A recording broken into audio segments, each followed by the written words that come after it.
इस भागदौड़ की दुनिया में हम सभी चाहते हैं कि हम कोई पुण्य का काम जरूर करें। कभी गाय को चारा खिलाकर, तो कभी किसी गरीब को कुछ पैसे देकर, या फिर कभी चिड़िया को दाना डालकर। लेकिन एक ऐसा पुण्य भी है जिससे आप किसी की जान बचा सकते हैं, और वो है ब्लड डोनेट करके। Blood donation is one of the kindness and noble act. यदि आप ब्लड डोनेट कर रहे हैं तो आप ऑलरेडी एक बहुत ही नोबल कॉज कर रहे हैं, लेकिन कुछ चीजों का ध्यान रखना भी बहुत जरूरी होता है। आज की इस वीडियो में हम आपको बताएंगे things to remember while donating your blood. शुरुआत करते हैं प्री डोनेशन स्टेप से। जब आप ब्लड डोनेट करने जा रहे हो तो इन चीजों का ध्यान जरूर रखें, जिसमें सबसे पहले आता है have iron rich food such as beans, spinach and cereals. दूसरा है be well rested and hydrated, यानी पूरी नींद ले और पानी की कमी अपने अंदर ना होने दे।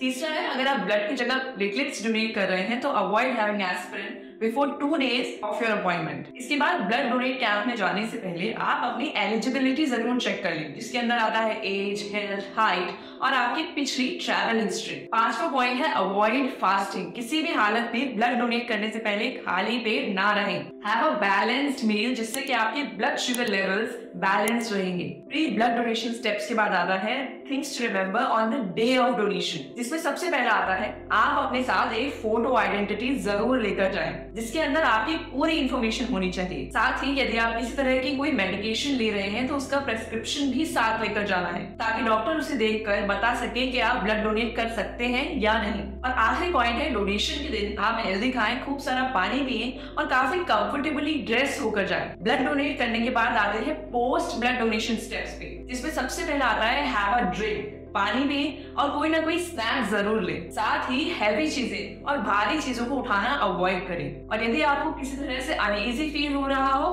तो डॉक्टर को तुरंत कंसल्ट करें। तो ये थी कुछ चीजें जो आपको ब्लड डोनेट करने से पहले, ब्लड डोनेट करते वक्त और ब्लड डोनेट करने के बाद चीजें याद रखनी है। अब बात करते हैं कि आपके डोनेटेड ब्लड का आखिर होता क्या है। मैं बताती हूँ। सबसे पहले आपके डोनेटेड ब्लड को एक स्टेराइल बैग में कलेक्ट किया जाता है और उसे अच्छे से लेबल किया जाता है। इसके बाद इस ब्लड को ट्रांसपोर्ट किया जाता है for further test and processing. Test के दौरान इस ब्लड को अलग अलग कंपोनेंट्स में डिवाइड किया जाता है, जैसे platelets, red blood cells and plasma. इसके बाद एक ब्लड टेस्ट होता है, ये देखने के लिए कि क्या आपका ब्लड ट्रांसफ्यूज हो सकता है या नहीं।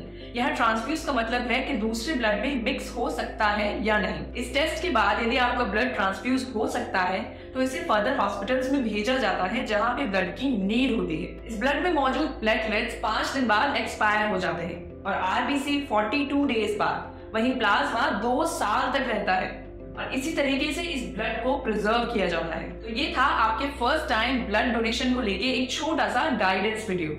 For more such informative videos, subscribe to our channel and do let us know your views in the comments below.